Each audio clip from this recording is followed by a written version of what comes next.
Hello everyone, this is Albert Espinoza and this is week 2 of our MPA 540 Public Personnel Management course at CBU for Dr. David Powell. And this week I will be going into some of the details of a question I've used for entry-level engineers at the various agencies I've worked for. I like to use situational questions to see how a person would react in a real-world scenario. This question can be used both in the private or public sector for an entry-level engineer, especially since most entry-level positions do have multiple supervisors that they may be reporting to.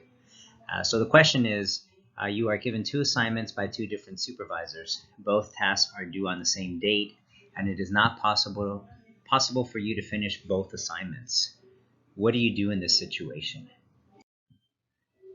The wrong answer is for someone to state that they would stay up late all night to get both projects done and do whatever it takes to get the task completed. The one thing the question did stress is that it's not possible for this individual to finish both assignments, and that means the person may have just not heard the question correctly, or just went into, hey, I'm going to do whatever it takes to get it done at whatever cost. Unfortunately, this is not healthy for a person to do because it can create resentment and burnout, and that's the last thing we want to do for an entry-level engineer. The average or mediocre answer to the question would be for someone to ask help from a fellow coworker to get the 2 assignments finalized. This is an average answer because that person is saying, hey, I can't do this by myself. They got that part of the question correct, so they're going to ask for help. But the individual isn't taking into consideration the workload of their peer and what they may have on their plate based off of what their supervisors have assigned to them.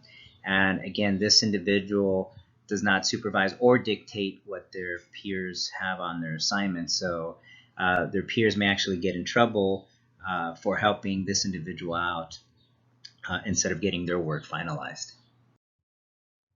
The outstanding answer to the question would be for someone to speak up and talk to the 2 supervisors and let them know that that individual was assigned 2 projects which they're not able to finish. Maybe asking the question while in the presence of both supervisors would be helpful to find out which project does have the priority. If at that point both projects are due at the same time, maybe ask for assistance directly from the supervisors and see if they can provide additional resources or an extension of the time for one of the project if pulling other staff is not reasonable. And the reason why this is that outstanding answer is I'm looking for communication. Communication is key for the success of any environment, any organization. And there could be times when supervisors don't have that opportunity to speak with each other and then just assign things to their entry-level staff because unfortunately they do have multiple supervisors. With this question, I'm also looking for that entry-level leadership from the junior engineer or assistant engineer, just to see if they have that initiative, that enthusiasm. They're willing to participate and ask questions, and a little bit of extroversion, to see that level of communication, that they don't have that intimidation factor to go to their supervisors and ask for help. And this is a question I have used while I worked at the city of Corona and the city of Rancho Cucamonga for entry-level positions. And I've been very blessed and very fortunate to have hired good staff using questions like this in the interview panels. I hope you enjoyed this video of a question I like to use in my interview panels.